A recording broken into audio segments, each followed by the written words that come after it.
Muy buenos días a todos, gracias por los asistentes que estáis aquí y gracias también a la gente que nos está viendo por streaming. Nada, comenzamos con el segundo día de Intrograph. Hoy vamos a estar dedicados a la animación y al rendering, por la mañana animación y por la tarde rendering. Y para inaugurar este segundo día tenemos a Miguel Ángel de Ilion Studios y nos va a dar una presentación sobre el proceso de producción de una animación de una película. Nada, deseo que os guste y os dejo con él.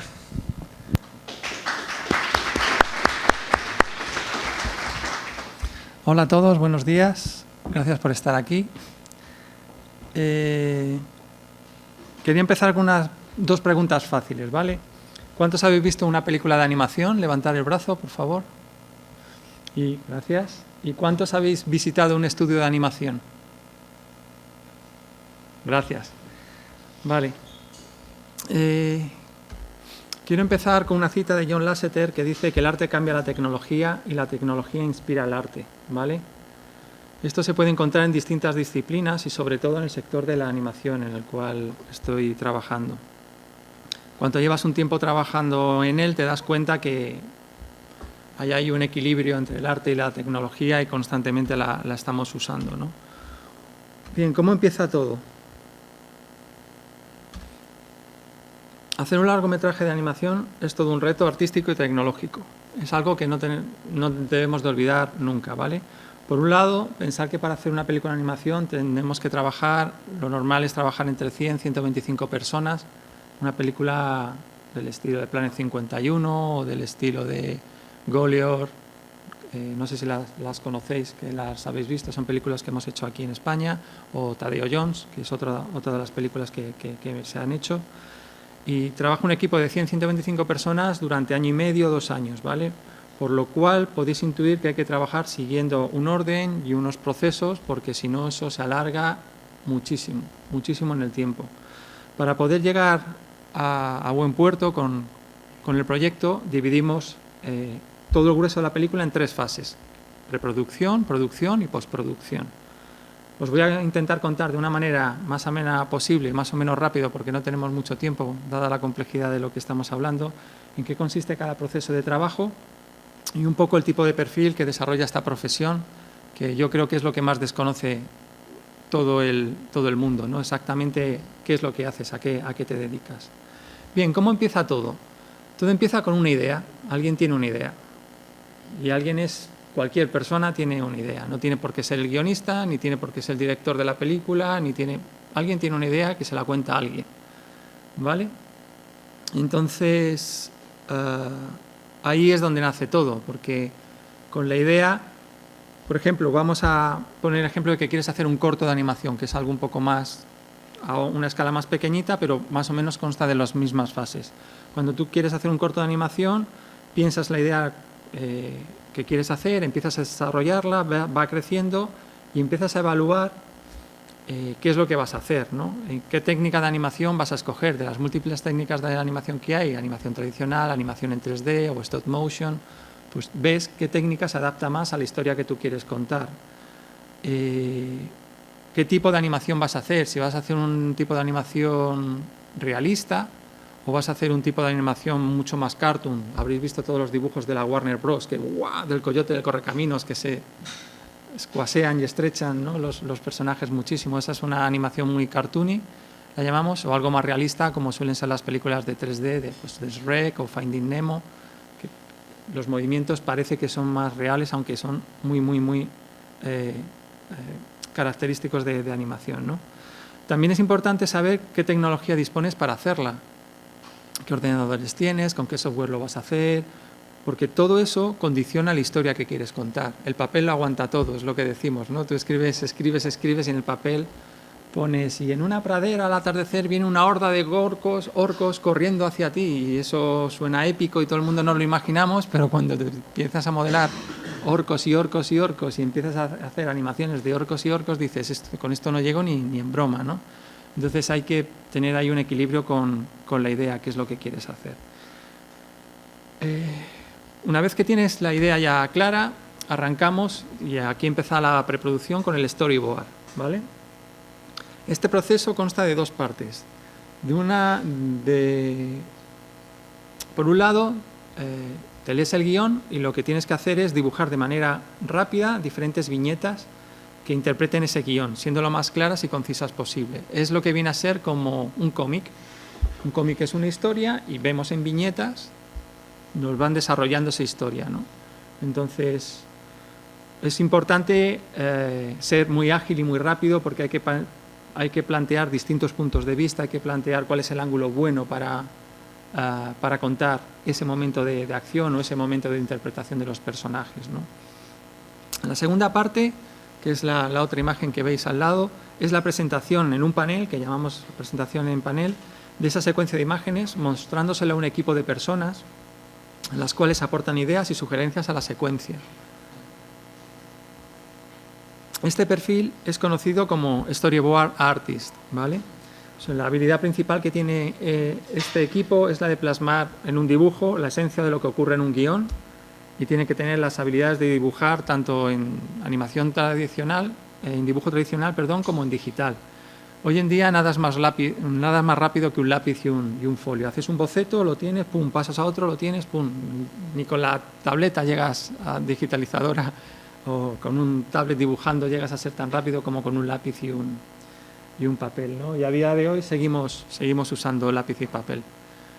Es verdad que luego las viñetas seleccionadas las escaneamos y las digitalizamos y ya empezamos a mover todo en digital, pero normalmente lápiz y papel o boli y papel como trabaje el artista. Si tenéis alguna pregunta en alguno de los procesos, levantéis la mano tranquilamente y me hacéis la pregunta que queráis o la duda que tengáis, ¿de acuerdo? Bien, una vez que tenemos ya escogidas los dibujos que queremos, con las viñetas que queremos, entramos en el proceso que se llama Animatic, ¿vale? ¿En qué consiste esto? Consiste en montar un vídeo. Vamos cogiendo la selección de imágenes que hemos cogido, las viñetas que hemos cogido como si fuera un cómic y lo hacemos de manera que sea un vídeo. Asignamos un tiempo a cada viñeta para que dé tiempo a escuchar el diálogo o dé tiempo a que suceda la acción. Y lo proyectamos en una sala para el equipo de las personas que van a empezar a hacer la película, ¿vale? Esto nos vale para tener un timing y un ritmo de los planos por primera vez. Y así podernos hacer todas las personas que vamos a hacer la película una idea del tipo de largometraje del que estamos hablando. Voy a poneros un ejemplo para que lo veáis. There are 5 billion stars in the universe, 290 certified planets, and yet so far we haven't got a single unequivocal proof of life. For centuries we have been looking at the stars, waiting for a sign, with no luck. Well, this is all about to change.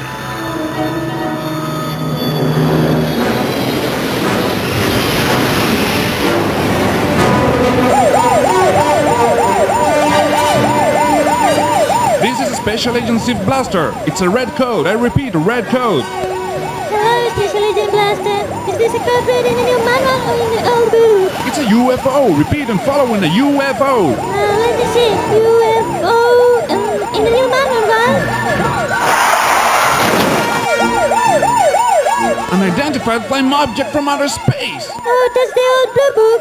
Then we have a new regulation for flying things. I mean, from another planet. Oh.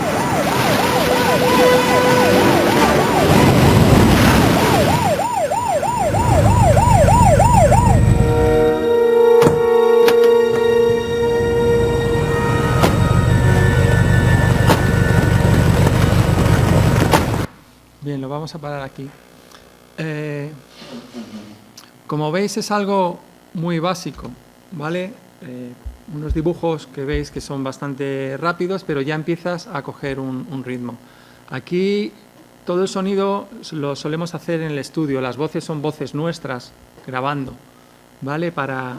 Vamos diciendo los diálogos que aparecen en el guión, pero le damos nosotros el tiempo y la entonación que queremos. Aquí lo que estamos buscando es los ritmos de la película, ¿vale? Si tiene que seguir más rápido, si tiene que ir más lento, si tienes que hacer una pausa, si tienes que acelerar, para ir buscando ese timing que es difícil de encontrar. Una vez que ya has escogido el timing bueno, entonces ya sí que te vas a un estudio de grabación, contratas a los actores de doblaje o a los actores principales que quieres que tenga tu película, y ya ellos van viendo esto y con un micrófono van hablando y se va grabando las voces, pero en el tiempo en el que ya hemos marcado. Aquí es lo que estamos jugando con el Animatic, ¿no? Bien, en paralelo, mientras está estudiando el tema del Animatic, el equipo de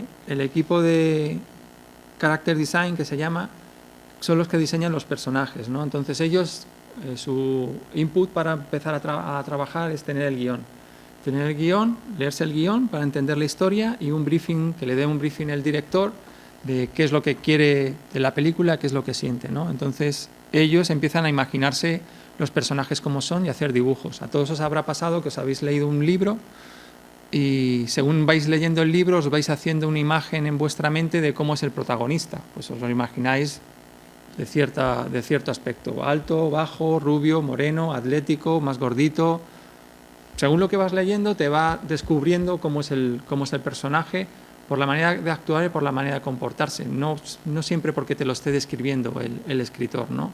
Entonces, eso nos pasa con un guión también de película, pero aquí hay que acotarlo todo mucho más, ¿no? Porque no tenemos de olvidar que la película que hay que hacer es la película que quiere hacer el director, no la película que quiere hacer cada persona.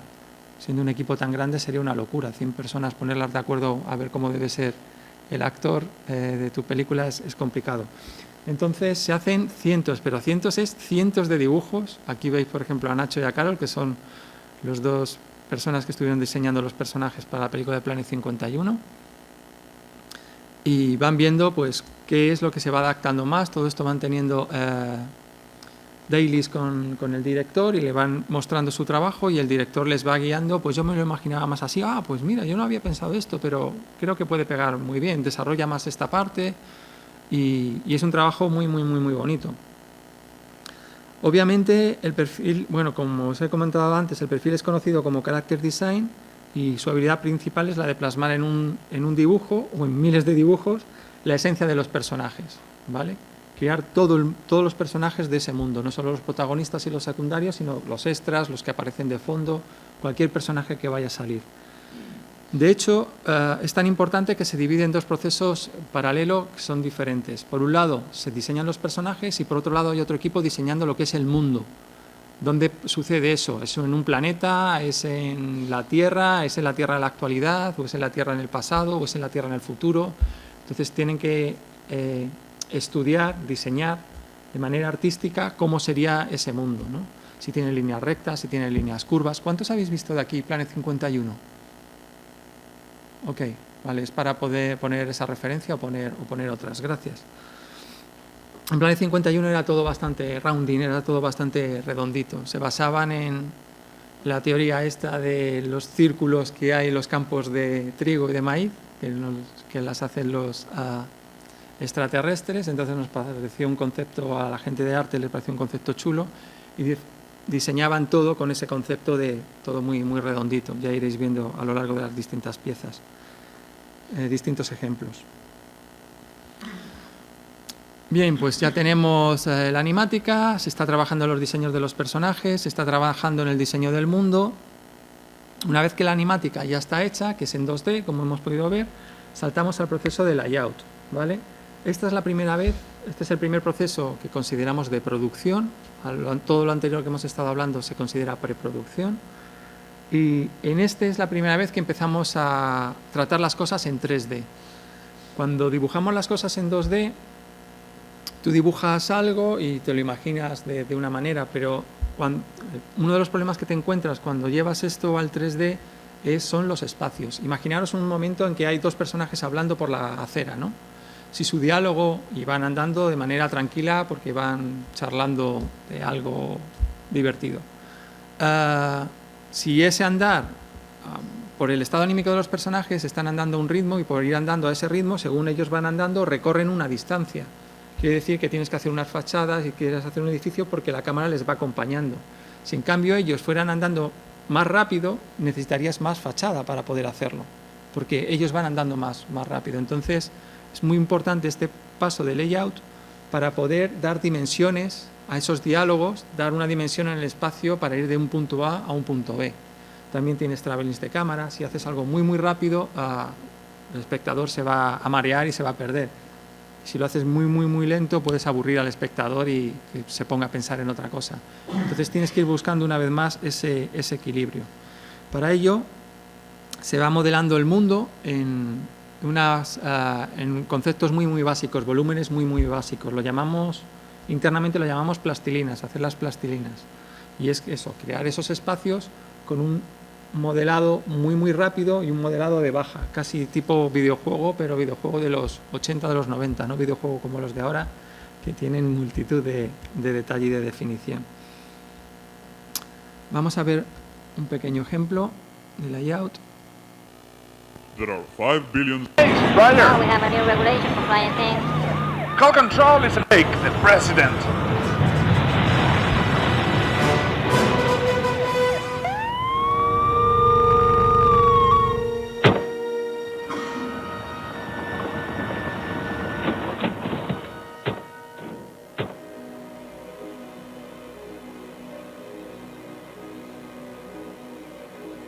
Hold the perimeter. Cut all the escape routes. I want them alive.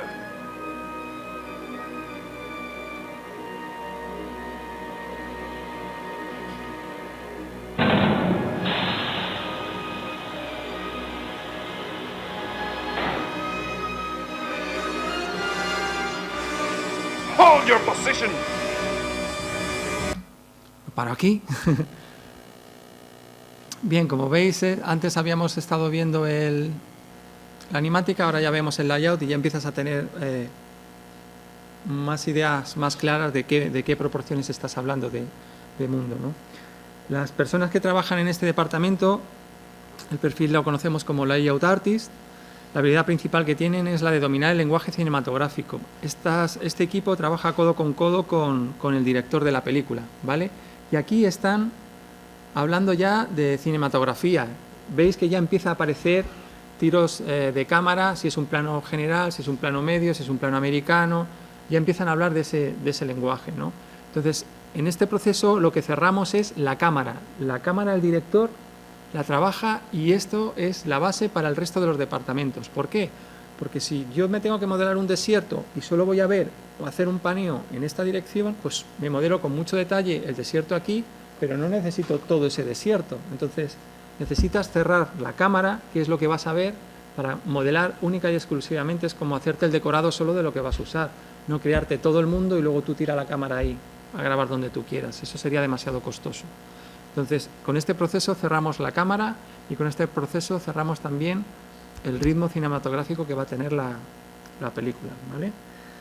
De las características que tienen que tener las personas que trabajan en este departamento, aparte de dominar el lenguaje cinematográfico, es la de ser un poco generalistas de 3D. Tienen que saber modelar, iluminar, texturizar, hacer efectos, aunque con mucha imaginación. Aquí, por ejemplo, mirar cómo han hecho la luz sólida del polvo de los faros de los coches, ¿no? Son unos conos con una transparencia, unos cilindros con unas transparencias. Entonces, consiste en que puedan trabajar de una manera muy ágil, muy rápida, y necesitan conocer un poco todos los procesos para que sean ellos autosuficientes y puedan dar al director de una manera muy rápida la visión que les está pidiendo.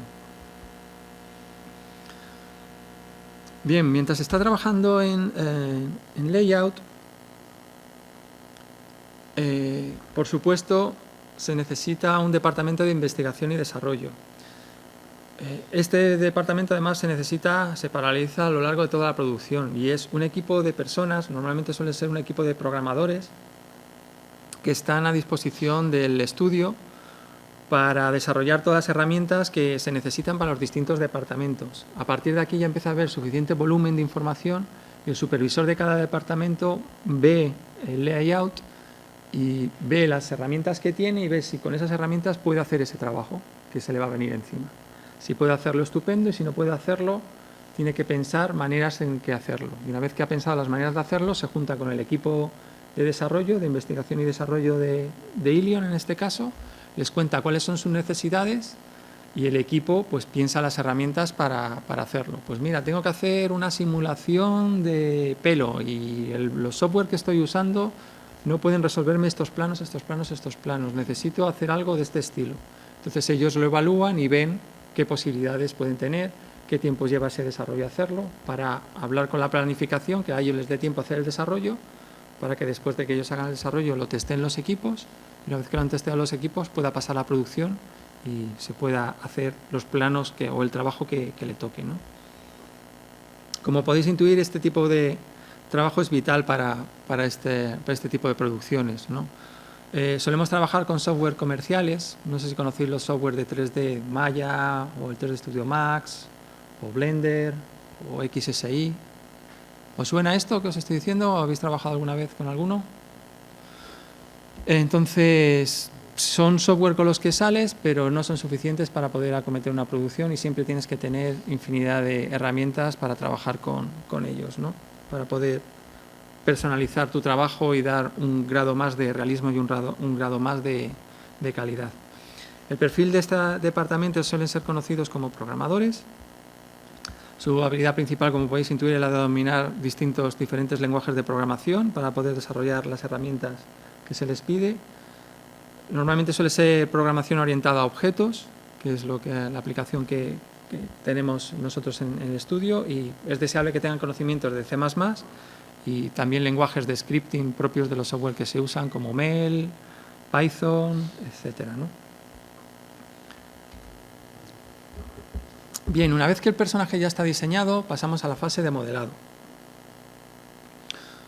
El modelado lo hacemos en software que os he comentado antes, en Maya, 3D Studio Max, Blender, etcétera, aunque últimamente, en los últimos años, han salido software específico de modelado, como son ZBrush o Moodbox, denominados Sculpting Software, ¿vale? Que están más identificados y más pensados para modelar tipo Paintbrush. Tienes partes de... ¿Los habéis visto trabajar en alguna ocasión? Partes de formas geométricas conocidas, esferas, cubos, cilindros, y vas como modelando en barro, pero con un pincel y el ratón, dando presión, vas generando volúmenes y vas dando forma. La verdad es que son de las cosas que más se han evolucionado en los últimos años, y el modelado ha dado un cambio muy, muy grande. Quizás se complica eso las siguientes fases, pero el modelado hoy en día se puede modelar prácticamente cualquier cosa. ¿Qué necesitamos para poder hacer este proceso de modelado? Necesitamos que el personaje se ajuste al diseño. Normalmente necesitamos los planos del personaje. Para ello se modela la posición del hombre de Vitruvio, de Leonardo, que conocéis, con los brazos abiertos y las piernas abiertas, para poder acceder a todas las partes y no queden partes ocultas. Se le dan unos dibujos de frente, de perfil, en la vista top y algunos escorzos para que los modeladores tengan suficiente información de volumen y pasen eso del 2D, de los dibujos, al 3D. Es increíble la capacidad de estas personas de ver una ilustración y interpretar los volúmenes y clavártelo, pero como... Es increíble, es que tenéis que verlo. Ves el personaje, si el personaje está bien dibujado, funciona en todas las vistas. Uno de los mayores problemas que hay es que en el dibujo 2D tú puedes falsear. Conocéis todos Mickey Mouse, ¿no? O la Pantera Rosa, que es animación tradicional. Pues cuando Mickey está parado, sus pies, fijaros en esto, no sé si os habéis dado cuenta alguna vez, sus pies son más largos que su pierna, ¿vale? Porque tiene apil, mola que sea zapatón, pero en cambio cuando van dando y les tiran las piernas lo que necesitan para que su pie pase entre la cintura y el suelo. La sensación sería como nosotros cuando nos ponemos aletas largas de bucear. Cuando te pones aletas y te pones a andar, ¿qué nos pasa?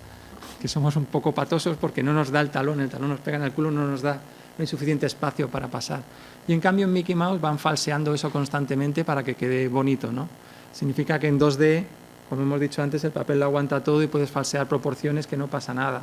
En 3D no es tan trivial falsear proporciones, ¿vale? Porque tienes información de la textura que es realista, que si tú la estiras se te estira la textura. Tienes una luz y unas reflexiones que si tú lo estiras pues también se notan y te cantan. Entonces es muy importante que la gente que diseña los personajes sea muy purista y lo haga real, ¿vale? Que cuando hace un frente y un perfil, el perfil sea como un plano casi de arquitectura, un plano de ingeniería, que coincida exactamente, no más o menos vale por aquí, para que luego eso se pueda construir bien en 3D. De las cosas que tienen que tener en cuenta también es que la topología esté bien organizada. Hay que pensar que este personaje va a tener deformaciones, se va a mover. Entonces tienes que organizar las mallas, la topología, para que estén preparadas en la dirección en que los músculos después la van a deformar, para que no te queden cosas poligonales, cosas con aristas y feas, sino que te quede algo que te dé la sensación que es orgánico, ¿no? Y también, otra de las cosas que hacen es modelar todos los morfos para después hacer toda la animación facial. Supongo que lo habréis visto alguna vez en películas de stop motion, que lo que se hace es se modelan todas las sílabas A, I, O, U, y te modelas al personaje diciendo una A, una E, una I, una O y una U. Aquí igual te los modelas y luego lo que vas haciendo es, con un script que te haces, vas pasando de una cabeza a otra y te da la sensación de que el personaje está moviendo los labios, cuando en verdad lo que estás haciendo es cambiando de una cabeza de una A por una cabeza de una O, de una U. Entonces, como veis, lleva bastante trabajo. La gente que trabaja en este departamento se llama Character Modeler o Character Artist, ¿vale? Y están especializados en personajes. Al igual que están especializados en personajes, hay otro departamento que se especializa en los mundos, en ir modelando las localizaciones, en ir modelando los interiores y exteriores que van a aparecer en la película. Y ellos se van pasando los artes y los bocetos que le ha pasado el departamento de arte y van, igual que se va haciendo el personaje, a la vez en paralelo se va creando el mundo. Su casa o el despacho donde trabaja o el mundo exterior donde va a pasar la acción. Voy a poneros un ejemplo de modelado. Esas líneas negras son los polígonos. Fijaros cómo están organizados para poder luego deformarse. Y este es el personaje con las texturas aplicadas. Esta es la posición que os decía, que es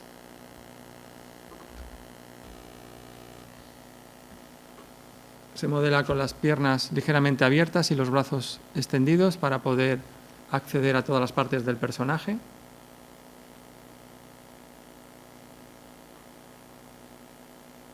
Esto se pasa luego a animación y se va comprobando que las proporciones están bien, son adecuadas, nos gustan, estamos cómodas con ellas. Bien, una vez que tenemos hecho el personaje, el siguiente proceso se llama shading y consta de 3 partes principalmente. El primero es de generar el mapa de UVs. Lo que haces es hacer el desarrollo del personaje. Habréis hecho alguna vez, hace unos cuantos años, supongo, un cubo, dibujar un cubo en una cartulina, recortarlo y luego generar el volumen con él. No sé si esto lo habéis hecho alguna vez, generar de algo 2D algo 3D.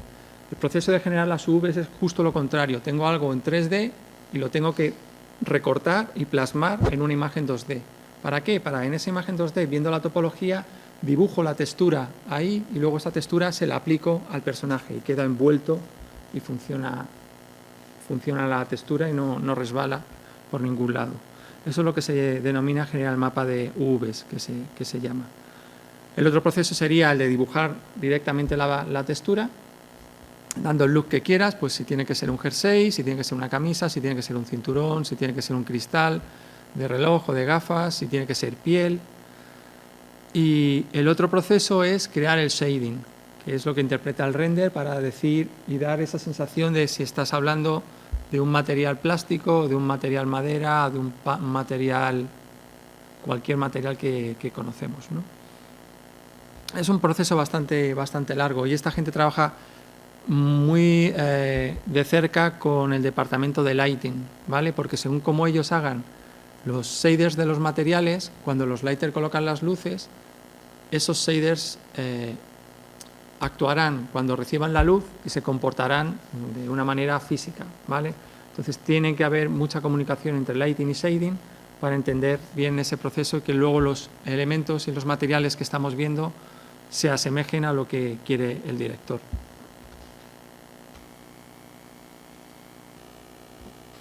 Por ejemplo, aquí podéis ver un personaje que se le ha hecho el shading, no tiene el VLC.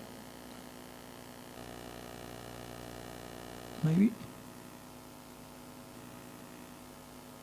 Sí.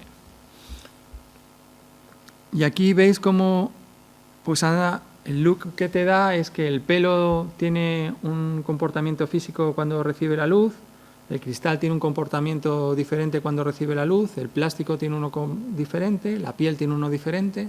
Entonces, en shading tienen que tener esta capacidad de darse cuenta y fijarse mucho en los materiales y conocer los coeficientes de refracción y de reflexión de los materiales, y en función de lo que esté aplicando, pues tiene que aplicar unos factores o tiene que aplicar otros. Aparte de hacer los otros dos procesos, ¿no? De dibujar la textura y de antes desplegar el mapa de Vs para que después las texturas te funcionen.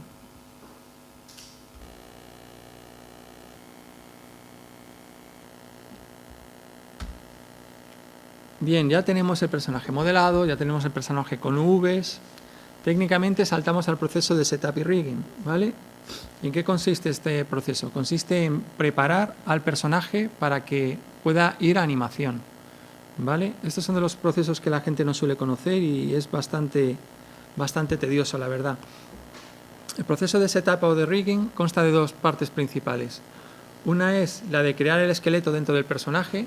Para ello te dan el personaje modelado y lo que tienes que ir localizando es todas y cada una de las articulaciones que tiene tu personaje. Y colocas un point, un punto, un joint en cada una de las articulaciones que va a tener tu personaje. Después generas una estructura de huesos, igual que tenemos nosotros. Exactamente igual, una estructura de huesos, que es esto que veis aquí a la derecha, estos son los huesos, ¿vale? Este sería el look que ve el espectador cuando está viendo la película. Esto es internamente lo que lleva el personaje para deformarse. Y este es el look con el que trabajan los animadores. ¿Qué diferencia hay entre esto y esto? Que esto son los huesos, pero con el volumen que va a tener, ¿vale? Es necesario que los animadores tengan una referencia del volumen que tiene el personaje para poder poner las poses. Lo vamos a ver mejor lo vamos a entender mejor con un ejemplo. Sharon! Oh my God, I'm in shock. Here I thought you were just a normal housewife and all along you had a secret job as a janitor. What are you doing, ordering some more urinal pads? Sharon! Oh my God, I'm in shock. Here I thought you were just a normal housewife and all along you had a secret job as a janitor. What are you doing, ordering some more urinal pads? Sharon! Oh my God, I'm in shock.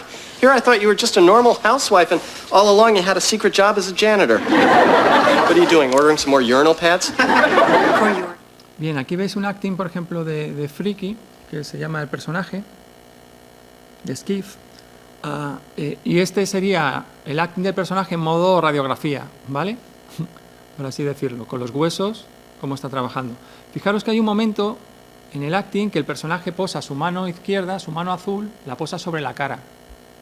Entonces, si nosotros no le hubiéramos dado al animador el volumen, no tendría esa referencia de dónde tiene que poner los deditos para que estén en el pómulo o en la cara. ¿Entendéis? Por esa razón, tiene que tener los huesos, el volumen del personaje. Fijaros, por ejemplo, en el brazo verde, en el brazo derecho, cómo se lo pega al cuerpo.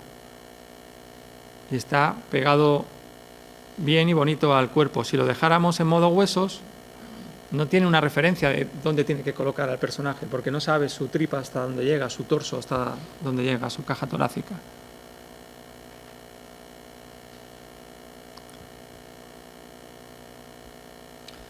Bien, la primera parte consiste en generar la estructura de huesos y la segunda parte consiste en unir el aspecto exterior, lo que modelaron en el departamento de modelado, el aspecto exterior, con esta estructura interna, de manera que cuando yo doble el brazo, la piel siga al brazo, ¿no? Ese es un proceso que se conoce con el nombre de skin y es un proceso bastante tedioso. En este proceso, lo que tenemos que ir haciendo es, cada vértice que han modelado, tenemos que ir seleccionando ese vértice y diciendo, este vértice lo va a controlar este hueso en un 70% y este hueso en un 30%. Este vértice lo va a controlar un 20% este, un 40% este y un 40% este otro hueso. De manera que cuando termines con todo el cuerpo, la sensación que te tiene que dar es que hay una estructura ósea rígida dentro, con un paquete muscular y tendones, que de manera que cuando se está moviendo el personaje se deforma por las articulaciones y te da un aspecto de que es algo orgánico, sabiendo todos que no es algo orgánico, que es algo digital, ¿no? Cuando hemos hecho este trabajo en todas y cada una de las articulaciones, ponemos unos test de animación al personaje, unos ciclos de andar, unos ciclos de correr, una tabla de gimnasia, como le hemos puesto aquí a Skip, se la cargamos, el personaje se mueve y comprobamos si la geometría se deforma de manera suficiente y de manera coherente, ¿no? Si es así, el personaje este estaría listo para la acción, estaría listo para que ya lo cojan en el departamento de animación y empiecen a animar con él como ellos necesiten.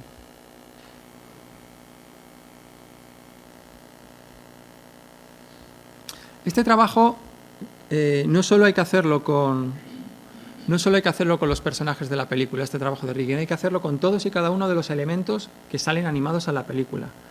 Y para que os hagáis a la idea, si en Planet 51 hicimos 441 personajes, hicimos 1500 objetos. Para que veáis la proporción, suele ser normalmente 3 veces los personajes que tienes, 3 veces los objetos que salen. Pues un teléfono, un arma, una cámara, un coche, todos esos objetos que salen, pues hay que preparar el mismo trabajo que os acabo de explicar. Por ejemplo, aquí en este caso sale un cómic, pues en el cómic hay que hacer exactamente el proceso que os acabo de explicar. Fijaros cómo con el VLC no puedo ir frame a frame. Fijaros cómo por dentro de cada hoja hemos situado una cadenita de huesos, que son estos colorines que veis. Cada hoja tiene una cadena de huesos y cada cadena de huesos es de un color diferente para que el animador no se vuelva loco y saber en qué página está animando, ¿vale? Y es un trabajo en equipo. Fijaros cómo los animadores nos pidieron que querían levantar las esquinitas del cómic, porque cuando está leyendo el cómic el padre, coge de la esquina y mueve, y eso nos llevaba a que en cada esquina del cómic teníamos que colocar 2 huesos para que los animadores lo puedan doblar, para que dé la sensación de que el cómic se está doblando, no porque se están doblando los huesos, sino el cómic se está doblando porque lo está cogiendo por las puntas el personaje que esté leyendo el cómic, ¿no? Entonces es un trabajo, como veis, de chinos. El skin es ir hoja a hoja diciendo, este vértice lo controla un 70% este hueso y un 30% este. Este vértice lo controla al 100% este hueso. Este vértice lo controla un 80% este hueso y un 20% este vértice, y así vértice a vértice de todo el cómic, de tantas hojas como tenga. Por eso es importante hablar con los de characters o los de sets and props cuando están modelando y no te llenen eso de geometría, porque cuanto más geometría tenga, más vértices hay. Cuanto más vértices hay, se multiplica el trabajo muchísimo.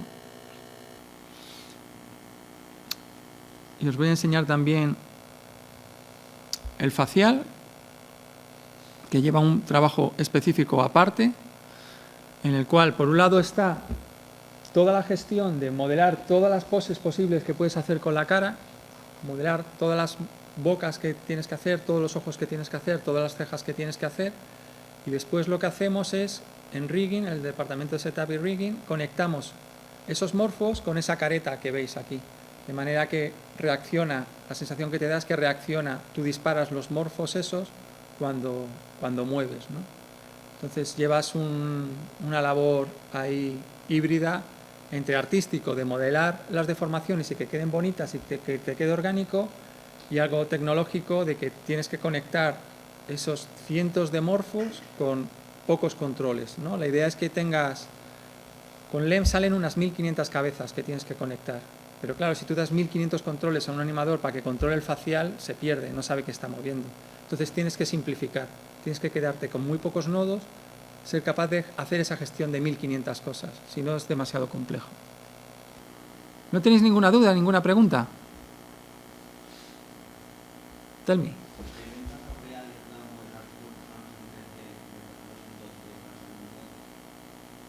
¿Cómo haces 2D falseando en 3D? Ponme un ejemplo.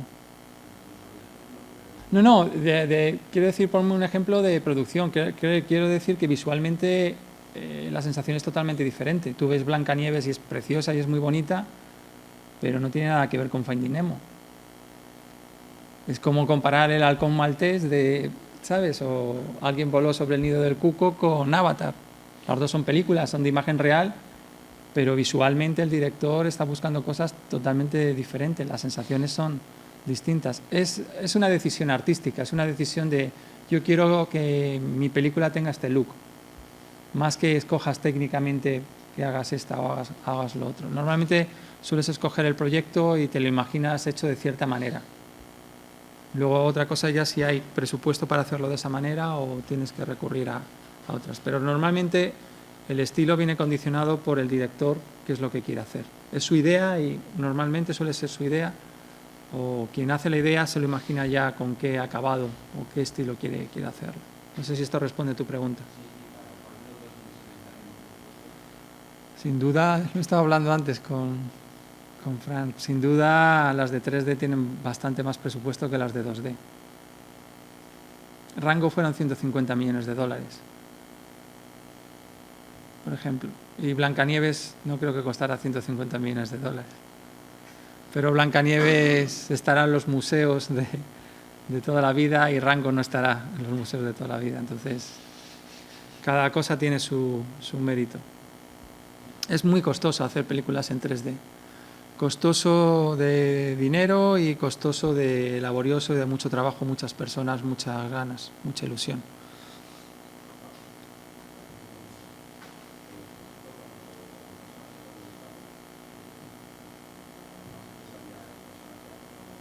¿Sí?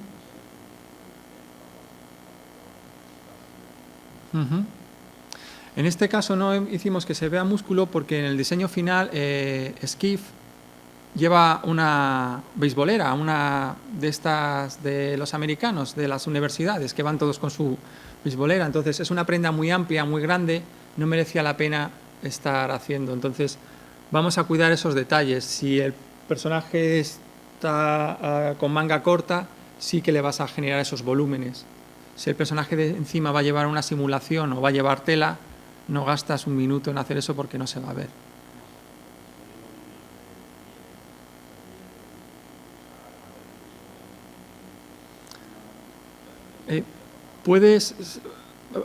En este tipo de película, por ejemplo, no metimos músculos porque no era necesario, pero hay veces que sí que necesitas crear unos músculos. Entonces los software estos de 3D tienen una primitiva que se llama músculo, que ya lo que hace es directamente, dices, los músculos sabes que están conectados normalmente en los dos extremos a través de los tendones, y lo que hacen es miden la distancia que hay de un tendón al otro. Entonces cuando cambia la distancia del tendón, significa que está comprimido o extendido. Entonces todos sabemos cómo funciona la forma del músculo. Cuando está extendido está relajado y cuando está comprimido se hace bola.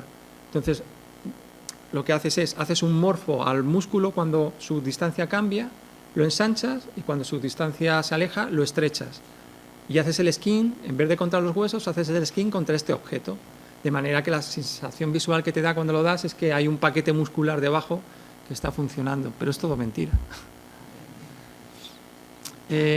Animación viene de la palabra alma, ¿vale? Entonces consiste en dar sensaciones, no realismo. Y luego también otra cosa que tenemos que tener en cuenta, las películas de animación en cine son 24 fotogramas por segundo. Entonces te tienes que quedar con la esencia del movimiento para plasmarla en 24 imágenes. Cuando tú coges y filmas algo, no es lo mismo. No es igual. Entonces lo que haces es, te coges los 24 fotogramas que te dan esa esencia de movimiento y además aplicas los principios básicos de animación para que quede más bonito y tenga más appeal y se vea más chulo y se mueva de esa manera que todos nos quedamos ahí embelesados mirando cómo hay. Es un poco por ahí por donde van los tiros.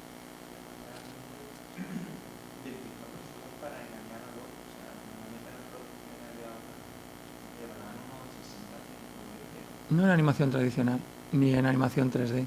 ¿Cuántos dedos tienen las manos de los personajes? Todos a contar dedos. ¿Por qué tienen 4 dedos los personajes en animación? ¿No lo habéis preguntado nunca? ¿Por qué no se hacen con 5? Sí, lo normal es que casi todos solemos tener 5. That's it. Uno de ellos no funciona como... Quiere decir, Walt Disney se dio cuenta que él podía poner todas las poses necesarias de una mano, que te cuentan, que transmiten mucho, son muy importantes las manos, hablan mucho de nuestro lenguaje corporal, ¿no? Y transmiten muchas cosas cuando estamos hablando según cómo las usemos, ¿no?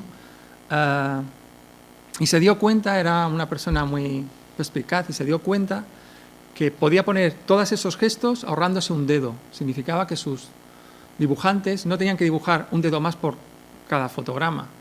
Fijaros el tiempo que te ahorras ahí. Y eso se ha quedado de herencia, y hoy en día digamos que nos costaría casi lo mismo poner esta pose del micrófono que estamos viendo aquí, nos costaría igual ponerla con 4 dedos que con 5 dedos. Pero digamos que conservamos eso y mantenemos los 4 dedos. ¿Vale? Entonces hay que economizar energía. De verdad que no os podéis imaginar el volumen de trabajo. Yo estoy aquí como un papagayo soltando información, bla, bla, bla, bla, bla. Pero nadie te enseña a hacer películas de animación. No hay un sitio específico que te enseñen cómo montar todo el tinglado para hacer películas de animación. Y a día de hoy, estudios como Pixar o Disney, que llevan hechas unas cuantas películas de animación, de una película a otra cambian sus procesos y su pipeline porque no se adapta a hacer la película. Es como un barco que quiere ir en una dirección y tú le tienes que ir llevando a otra constantemente, y él tiende a irse a otro lado, tiende a pasarse de presupuesto, tiende a irte de tiempos, tiende a no acabarse, y todo el mundo, unas personas más que otras, tienden a ir enderezando, ¿no? Quiero avanzar un poco más en la presentación para iros contando más cosas, porque iréis uniendo cositas, ¿vale? Bien, ya tenemos el personaje modelado con Vs, con el rigging puesto. Pasa al departamento de animación, ¿vale? Que aquí, ¿qué es lo que hacen? Estas son las estrellas del... Casi todos, supongo que de casi todas las cosas que he hablado, algunas las habréis conocido, otras será la primera vez que lo veáis, pero casi todos entendéis que en una película de animación se necesitan animadores. Esto viene a ser como en fútbol los delanteros. Todo el mundo, las portadas de los periódicos siempre salen los delanteros y pocas veces salen los porteros o los utilleros o los entrenadores, ¿no? Con los animadores nos pasa lo mismo. Los animadores son los actores de las películas reales, son la cara que todo el mundo quiere conocer y ver. Son los que dan vida a los personajes, ¿no? Y a los objetos animados, y es uno de los motivos por los cuales vamos a ver estas películas, porque nos encanta, ¿no? Entonces quiero enseñaros un poco el proceso.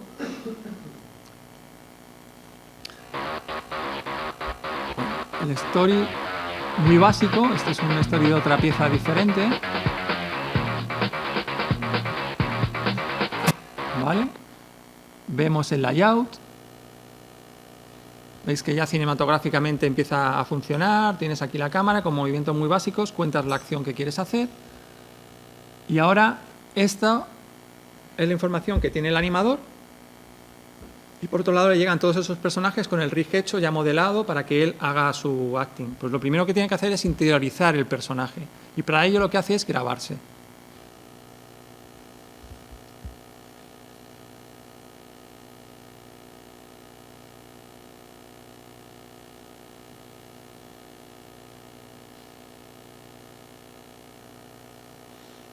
¿Vale? Es muy importante el hacer este tipo de cosas. Tienes que interiorizar los movimientos. Ellos están viendo aquí, vosotros estáis viendo a 3 tíos haciendo el ganso aquí y pasándoselo pipa, pero ellos de verdad lo que están haciendo es como si estuvieran haciendo yoga, pensando en todos y cada uno de los giros que están haciendo, cuántos grados estoy moviendo la mano, qué tensión tengo en la espalda, cómo lo estoy haciendo, para luego irse a su sitio, ver el vídeo una y otra vez y quedarse con la esencia del movimiento, porque aquí lo estás filmando, lo estás grabando y estás cogiendo todos los fotogramas, pero él lo tiene que hacer bonito. Entonces, después de muchas horas de...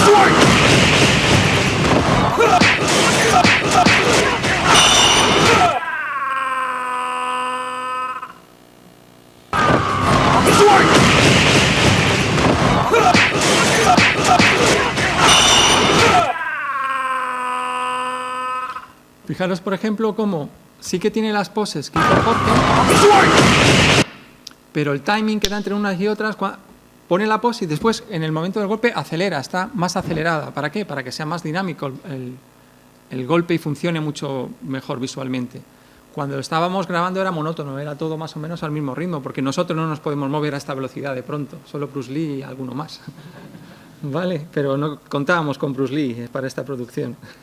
¿Vale? Es otro de los motivos por los cuales a veces contratas a una persona específica para hacer un personaje, ya te va a dar mucho la manera de moverse o la manera de comportarse. Entonces, como vais viendo, desde la idea hasta ahora que vamos en animación, cada departamento va sumando su trabajo y vas viendo en cada proceso el trabajo de los departamentos anteriores y el tuyo. Pasa al siguiente, el departamento de los anteriores y el tuyo. Pasa al siguiente y de pronto vas subiendo y lo que vas viendo dices, estamos haciendo aquí la hostia, esto mola un montón. Es muy, muy, muy chulo. Os invito a que si tenéis ocasión visitéis un estudio de animación, porque son de los sitios que vas y cuando entras allí, son las primeras veces que van los mensajeros a llevar cartas o tenemos una visita y pasan por allí y ven a la gente y dicen, pero aquí se trabaja, porque pasa una sala y ves a dos con un palo haciendo así, saltando, pasa uno con un patinete, o sea, es un espacio muy creativo, ¿vale? Entonces necesita haber muy buen ambiente, no eres creativo de 9 a 2 y de 3 a 7, eres creativo porque es un estado anímico, entonces tienes que encontrarte a gusto, tienes que encontrarte bien. No nos engañemos porque cuando entras parece que allí no trabaja ni el tato, porque está todo el mundo tal, pero no os engañéis porque hay mucha presión y hay que trabajar mucho. Lo que pasa es que el ambiente es muy relajado, muy distendido, ¿no? Pero hay unas cuotas que tienes que cumplir porque si no, lo que os decía, el barco se va para allá y no terminamos nunca, ¿no? Bien, otro departamento, bueno, el departamento anterior, el perfil es conocido como Animator Artist y la habilidad principal es la de captar el alma del personaje, ¿no? Y trasladarlo a su forma de mover y de actuar, pues aplicando los principios básicos de animación y todo el saber hacer. Tienes que tener también mucha sensibilidad. Es muy obsesionante, es muy obsesivo ser animador, porque tú estás con tu plano y tienes que resolverlo y estás pensando en tu plano 24 horas. Os pasará si alguna vez trabajáis en esto como animadores, que te vas fijando en un montón de detalles. Por ejemplo, fijaros ahora mismo, estaremos en la sala unas 30 o 40 personas, todos estamos sentados y yo creo, desde la perspectiva que tengo yo, no hay dos personas que estén sentadas iguales. Somos 40 y hay 40 maneras de estar sentados diferentes. No cambiéis la pose y miraros unos a otros. Esto te hace ver la de matices que tiene ser animador. Tú tienes que escoger de todas las posiciones que tenéis sentados, yo tengo que sentar a mi personaje, pero ¿cuál es la personalidad que tiene mi personaje que mejor se adapta? ¿Y cuál es el estado anímico dentro del guión de la película en el que se encuentra el personaje? No te sientas igual si estás pletórico que si estás abatido. ¿Vale? Entonces, tú como animador te vas a ir fijando en todos esos detalles. Si tú no eres capaz de sacar el plano, cuando vayas en el metro, cuando vayas en la calle, te vas a estar fijando en la gente. Si es que si alguna vez veis a alguien fijándoos minuciosamente, no quiere nada con vosotros, solo es un animador que está buscando algo. Vale, os lo digo porque me ha pasado en cantidad de ocasiones. Estuve trabajando como animador muchos años y te quedabas mirando en alguien. Sé que es difícil de entender. No, mira, estoy pensando. Y dices, este tío no sabe qué hacer para ligar, pero déjalo. Lo estoy liando, me voy y ya está. No, es muy obsesivo. Te tienes que fijar en todos esos pequeños detalles. Los pequeños detalles son lo que marcan la diferencia de crearte un personaje a no. Entonces, es de las partes que es muy, muy, muy bonito, aunque no es tan conocido por el público general, ¿vale? Los efectos especiales, estos sí que los conocéis, porque cada vez hay más producciones con más efectos especiales, incluso hay algunas películas que solo tienen efectos especiales, no se hacen con idea y con guión, solo mira lo que hago, pum, ¿vale? Por suerte ya estamos todos más acostumbrados a estas y ya están viendo que de vez en cuando hay que meter algo de guión, que es importante, ¿vale? Pero hay un gran trabajo aquí. Los efectos especiales se suelen hacer normalmente después de la animación porque los personajes a veces interactúan con esos efectos especiales y entendemos por efectos especiales pues lo que suelen ser explosiones, roturas, sólidos rígidos, fluidos, simulación de pelo, simulación de telas. Hay todo un departamento específico en hacer todo este tipo de proceso, ¿no? Os voy a poner una demo del departamento.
Estos son los malotes del estudio.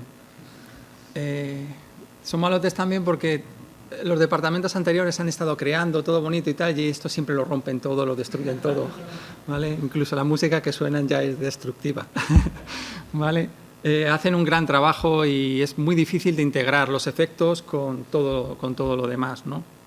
Y tocas muchos palos. O sea, aquí hay, Mauricio lo podrá ver, ¿no? Que hay una cantidad muy variada y comportamientos físicos muy dispares unos de otros. Dentro del estudio son la gente que tienen que tener más capacidad de tocar más software y tener más recursos para poder resolver estas cosas, porque hay algunas que son tremendamente complicadas. Ok, de hecho denominamos FX todo aquello que no puede ser animado. Si no puede ser animado va al cajón desastre de FX, ¿vale?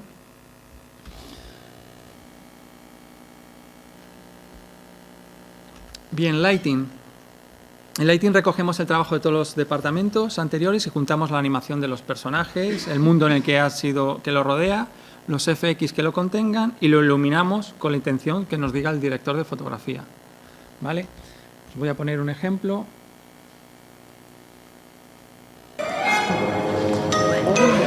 God, they're gorgeous.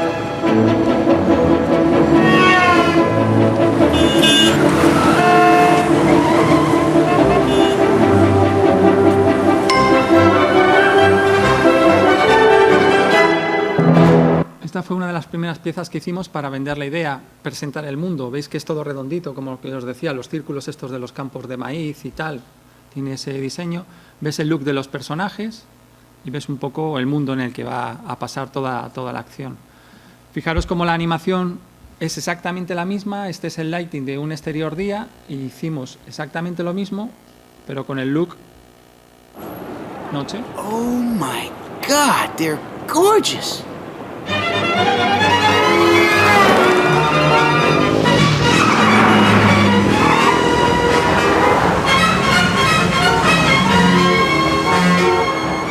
Entonces aquí podemos comprobar que el trabajo de todos los departamentos es exactamente el mismo y aquí el de lighting, según cómo iluminen ellos, pues puedes hacer un interior noche, un interior día, un exterior noche, un exterior día. Trabajan directamente con el director de fotografía para dar ese look final al frame. Esta gente ya está jugando con todos los componentes que tiene, que vamos a ver luego en la película, ¿no? Entonces tiene absolutamente todo.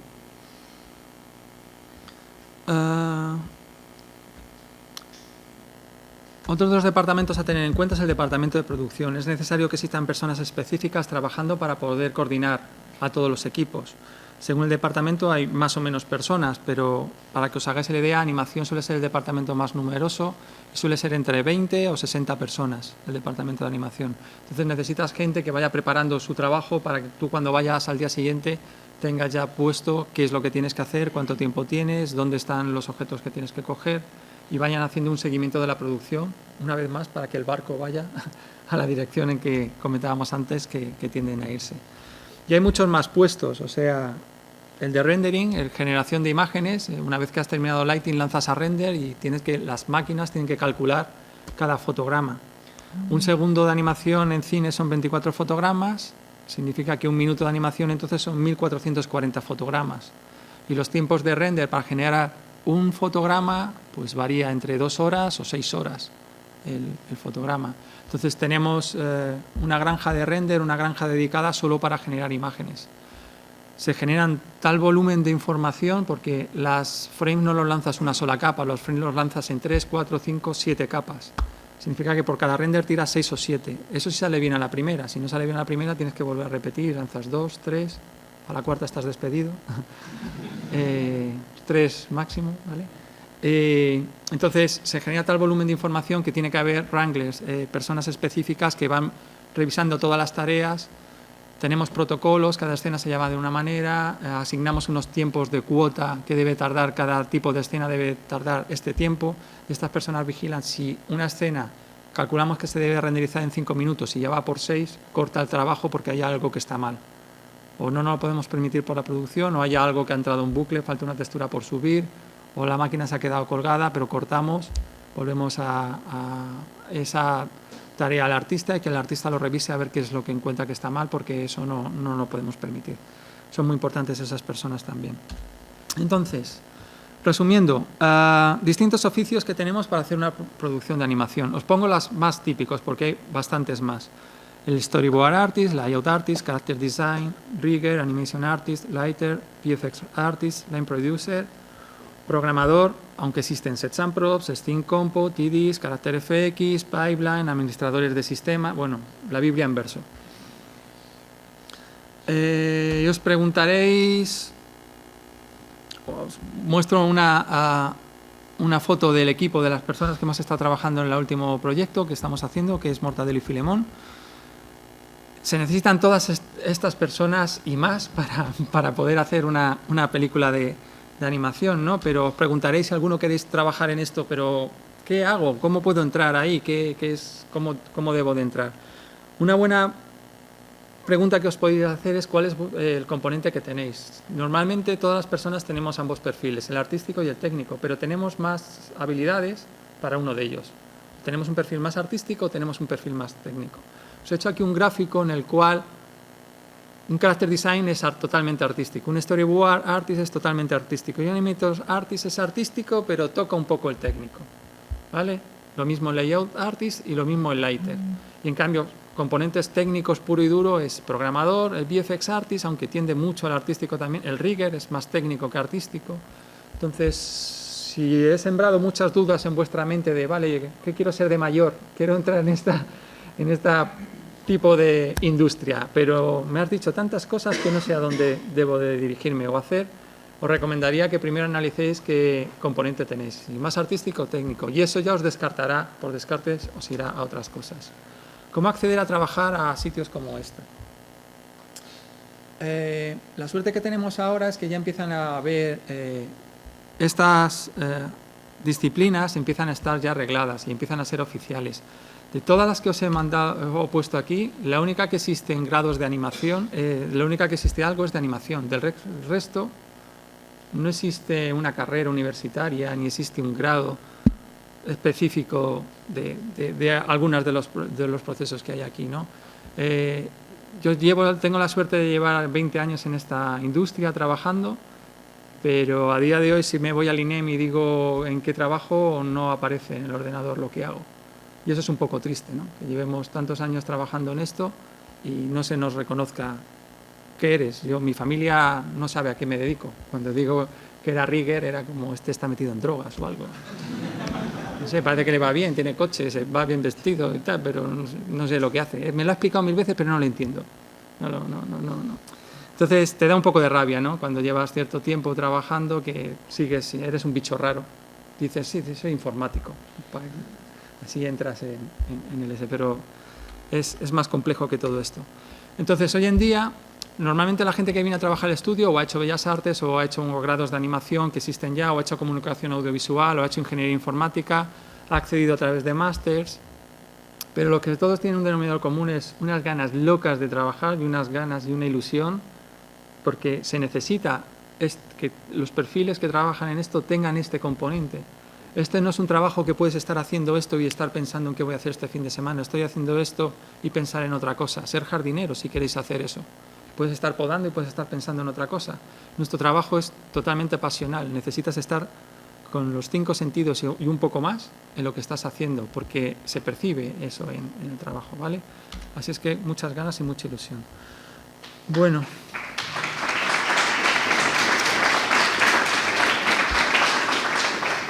Para terminar, quería dejaros una pequeña tráiler de la película que estamos terminando ya. La terminamos dentro de un mes, en junio, y quería un poco mostraros. Me han hecho un favor de dejarlo, pero por lo menos ya que me habéis aguantado, verlo, ¿vale? Y pum, todo me gusta el pum. Qué lindo es el pum.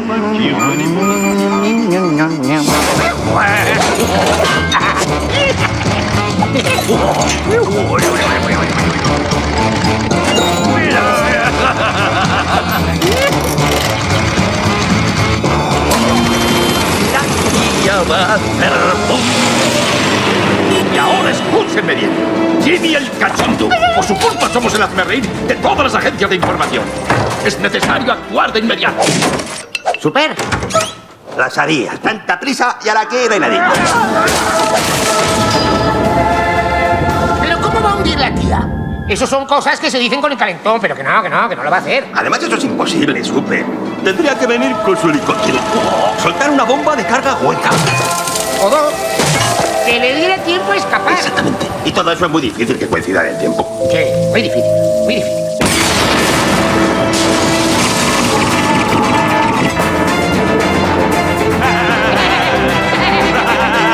¡Los mato! ¡Los mato! Pues nada, eso es lo que hemos estado haciendo el último año y medio.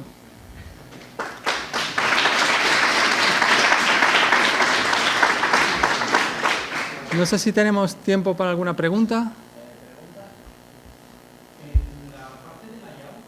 ¿Sí?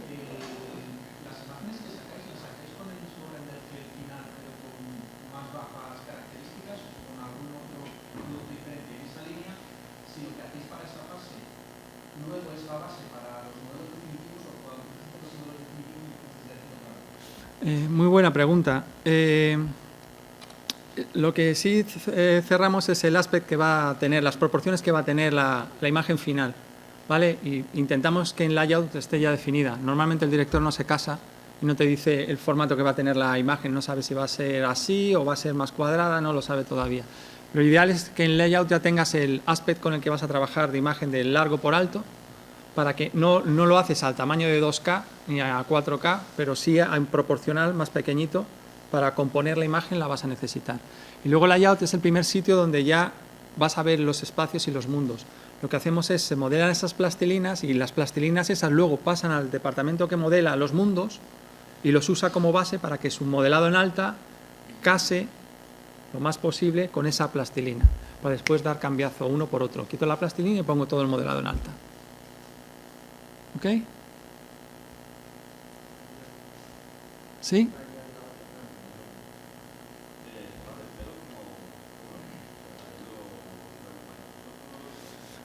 Pues depende. En Mortadelo y Filemón hay planos que están calculados y hay planos que hacemos a mano, porque es muy costoso. Depende del personaje. El 28 de noviembre lo verás.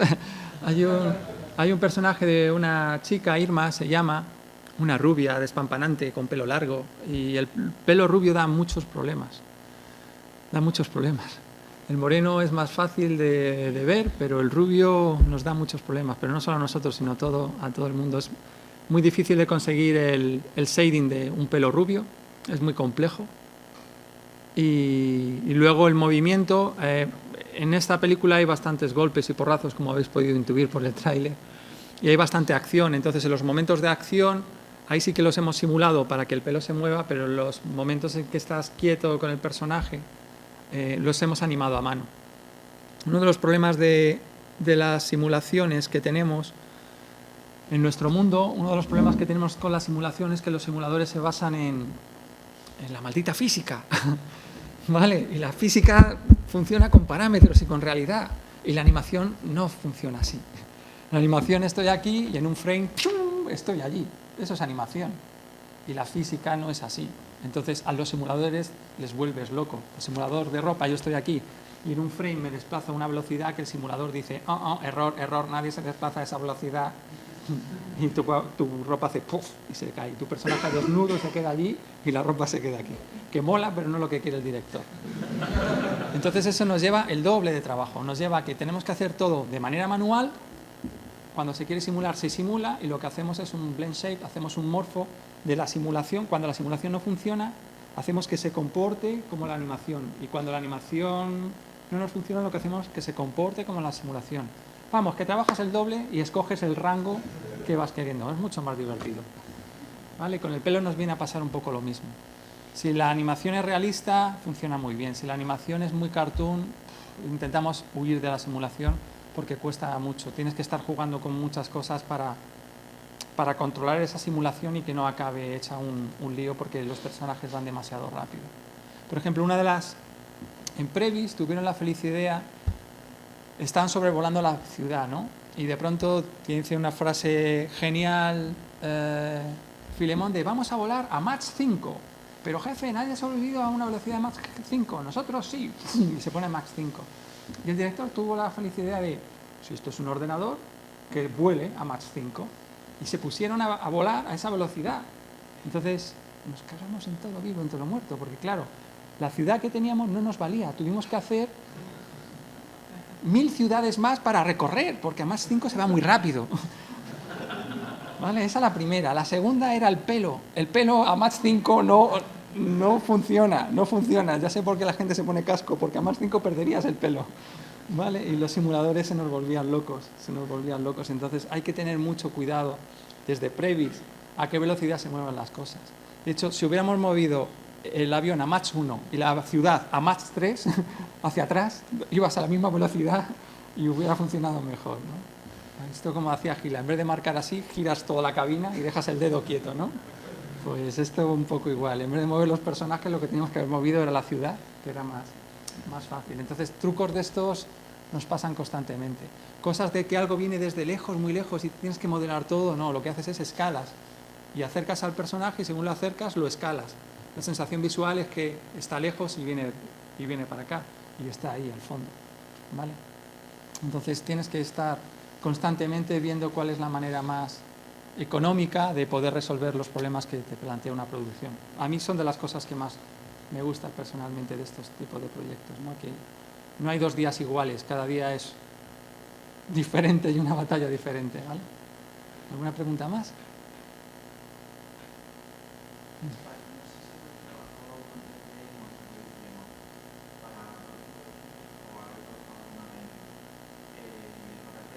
¿Te refieres en estereoscopía? Sí, esta ha sido la primera vez que hemos trabajado en estereoscopía.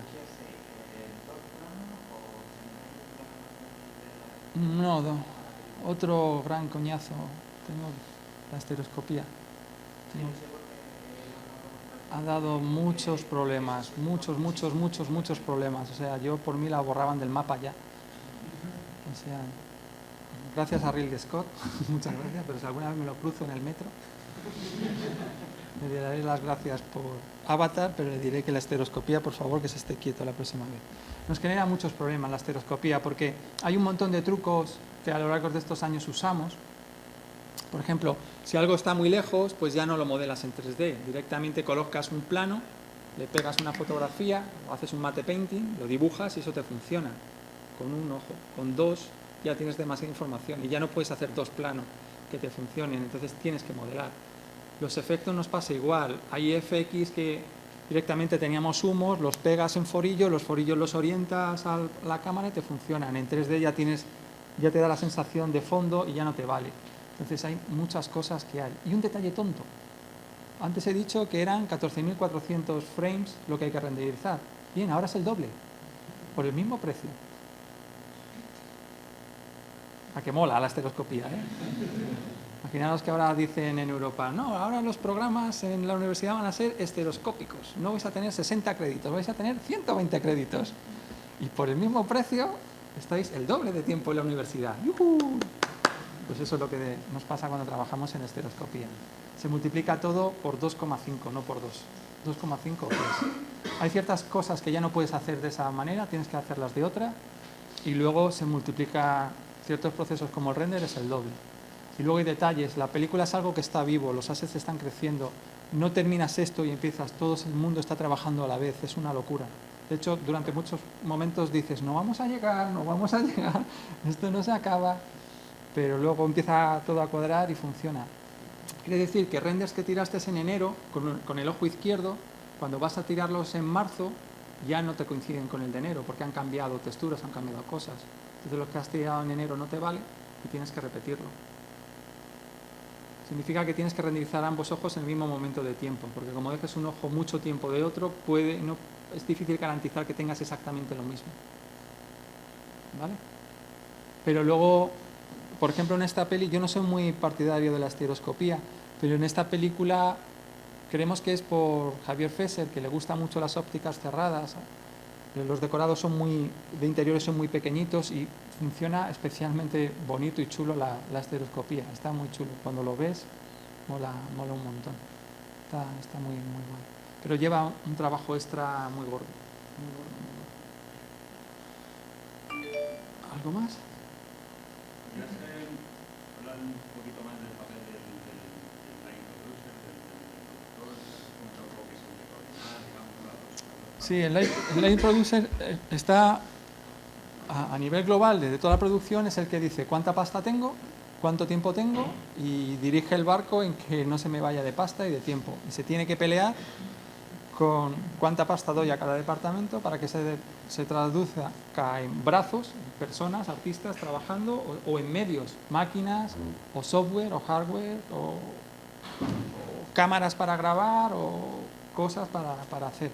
Y luego están los producers, que son ya dentro de cada equipo, acabas sabiendo un poco de cómo trabajan los artistas, ¿no? Entonces tienes que coordinar a esos artistas. Significa que él trabaja con el line producer y dice, mira, normalmente la película se divide en secuencias, la secuencia esta secuencia esta, y la secuencia a su vez se divide en planos, y los planos se reparten entre los artistas, ¿vale? Entonces se asignan unas cuotas. Por ejemplo, en Mortadelo y Filemón la cuota que teníamos era de animar 6 segundos a la semana cada animador. Pues 6 segundos, multiplica 6 segundos por 24 fotogramas y te dice, tú a la semana tienes que tener aprobado tantos fotogramas, con lo que has hecho y con los retakes que haya, porque obviamente no vas a daily, presentas, aprobado, te cambian cosas. De hecho, una vez más, la nave, el director quiere la mejor película del mundo. Entonces él te lo cambia una vez, y dos, y tres, y cuatro, y te lo va a cambiar siempre, porque quiere lo mejor, y nunca vas a tener lo mejor. Siempre. Esto es muy artístico y nunca lo das por acabado. ¿Cuándo terminas de pintar un cuadro? Técnicamente podrías estar pintando un cuadro toda la vida. Puedes siempre mejorar. Con esto nos pasa lo mismo. El producer vigila, decir, estamos cerca de las cuotas, el tiempo nos está pasando. De hecho, para esta producción hemos puesto un stamp en los vídeos y cuando lo estabas viendo poníamos la cuota que quedaba. Entonces poníamos en verde los días, si estaba en verde, ponía verde, un 3 en verde.